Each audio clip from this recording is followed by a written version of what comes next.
ഈ സഭാ സമ്മേളനത്തോടനുബന്ധിച്ച് പ്രതിപക്ഷാംഗങ്ങൾ നൽകിയ 49 സ്റ്റാർഡ് ക്വസ്റ്റ്യൻസ് ഒരു മാനദണ്ഡങ്ങളും ഇല്ലാതെ സ്പീക്കറുടെ മുൻകാല റൂളിങ്ങുകളെ ധിക്കരിച്ചുകൊണ്ട് ലെജിസ്ലേച്ചർ സെക്രട്ടേറിയറ്റും സർക്കാരും ചേർന്ന് ഏറ്റവും പ്രധാനപ്പെട്ട വലിയ പ്രാധാന്യമുള്ള രാജ്യ താല്പര്യം ഉയർത്തുന്ന സംസ്ഥാന താല്പര്യങ്ങൾ ഉയർത്തിപ്പിടിക്കുന്ന ചോദ്യങ്ങൾ അൺസ്റ്റാർഡാക്കി മാറ്റിയത് ദൗർഭാഗ്യകരമായ സംഭവമാണ്. സാർ, ഇത് ഒരു കാരണവശാലും അനുവദിക്കാൻ പറ്റില്ല.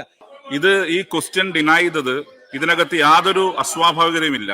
സാർ, കേരളത്തിന്റെ ക്രമസമാധാന ചുമതലയുള്ള ADGP RSSന്റെ അഖിലേന്ത്യാ ജനറൽ സെക്രട്ടറി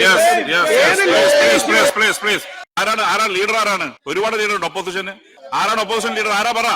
സാർ, അങ്ങൊരു ചോദ്യം ചോദിച്ചു, ആരാണ് പ്രതിപക്ഷ നേതാവ്?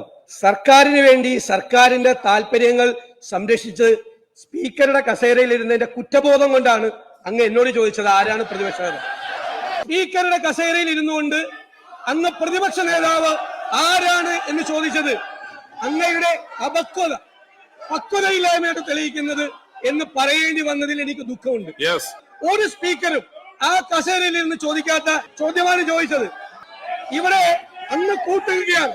ഈ സർക്കാരിന്റെ എല്ലാ വൃത്തികേടുകൾക്കും കൂട്ടുനിന്ന് പ്രതിപക്ഷത്തിന്റെ അവകാശങ്ങളാണ് അങ്ങ് ഹനിച്ചത്. സാർ, അതുകൊണ്ട് ഞങ്ങൾ ഈ ചോദ്യോത്തര വേള ഞങ്ങൾ ബഹിഷ്കരിക്കും.